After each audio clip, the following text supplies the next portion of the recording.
ধরনের প্রশ্ন কথা আলোচনা সমালোচনা, বিশেষ করে বীরেন্দ্র সেবক তার একটা কমেন্ট খুব আলোচনা হয়েছে। বীরেন্দ্র সেবককে চিনতে অস্বীকার করলো বাংলাদেশের সাকিব আল হাসান। বলল, কে এই বীরেন্দ্র সেবক? কিংবদন্তি ব্যাটসম্যান বীরেন্দ্র সেবককে তাচ্ছল্য মনে উড়িয়ে দিল বাংলাদেশের সাকিব আল হাসান। ক্রিকেট ইতিহাসের সফলতম ব্যাটসম্যান বীরেন্দ্র সেবক। টেস্ট ইতিহাসে, ওডিআই ফরম্যাটে এবং টি-20 ইতিহাসে বিপক্ষ বোলারদের জন্য আতঙ্ক সৃষ্টি করত ভারতের কিংবদন্তি ব্যাটসম্যান বীরেন্দ্র সেবক। ওডিআই বিশ্বকাপ চ্যাম্পিয়ন দলের অন্যতম সদস্য বীরেন্দ্র সেবক। আর বীরেন্দ্র সেবককেই চিনতে অস্বীকার করল বাংলাদেশের সাকিবুল হাসান। তাচ্ছল্য করে উড়িয়ে দিল বীরেন্দ্র সেবককে, যার আন্তর্জাতিক ম্যাচ খেলার চেয়ে শোরুম উদ্বোধনের বোধটা হয় বেশি। বাংলাদেশের দর্শকেরা কটাক্ষ করে বলেছেন, নিউ ইয়র্কে শোরুম উদ্বোধনের কাজ থাকলে বাংলাদেশের সাকিবুল হাসানকে যেন ডেকে নেওয়া হয়। তার দীর্ঘ কেরিয়ারে বাংলাদেশকে কোনো চ্যাম্পিয়ন ট্রফি এনে দিতে পারেনি এই সাকিব। বারবার নানা বিতর্কে নিজেকে জড়িয়েছেন তিনি।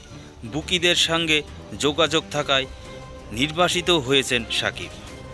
আম্পায়ার, জাতীয় দলের কোচ, নিজের ভক্তদের অসম্মান করায় নির্বাসিত হয়েছেন এই সাকিব।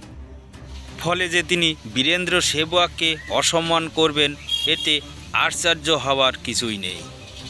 তবে এতে বীরেন্দ্র সেবকের সম্মানহানি হয়নি, বরং ক্রিকেট দুনিয়ায় সাকিবেরই নিন্দিত করছে।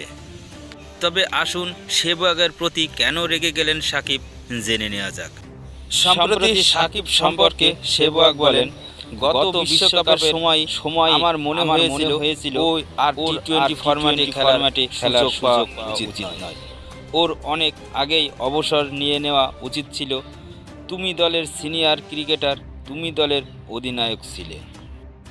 সম্প্রতি যা রান করেছো তুমি, তাতে তোমার লজ্জিত হওয়া উচিত। তোমার নিজ থেকে বলা উচিত ছিল, যথেষ্ট হয়েছে, আমি এই ফরম্যাট থেকে অবসর নিচ্ছি। সেহবাগের এই আক্রমণের জবাবেই মার্কিংদের অনুকরণে তাকে তাচ্ছল্য করলেন সাকিব। নেদারল্যান্ডসের বিরুদ্ধে 50 রানের ইনিংস খেলে খুব অ্যাটিটিউড দেখালেন। তার স্ত্রী মার্কিন যুক্তরাষ্ট্রের নাগরিক, এই কারণেই বোধহয় মার্কিংদের আচরণ রব্দ করে নেওয়ার চেষ্টা করছেন সাকিব। 2011 সালে বিশ্বকাপে সেহবাগ ভারত বাংলাদেশ ম্যাচে বাংলাদেশকে বলেছিলেন বাংলাদেশ একটা সাধারণ দল। আর সেই ম্যাচেই সেহবাগ দুর্দান্ত 100 রান করে বাংলাদেশের কাছ থেকে ম্যাচ জিতিয়েছিলেন সেহবাগ। আর হয়তো সেই থেকেই সেহবাগের প্রতি বাংলাদেশিদের রাগ।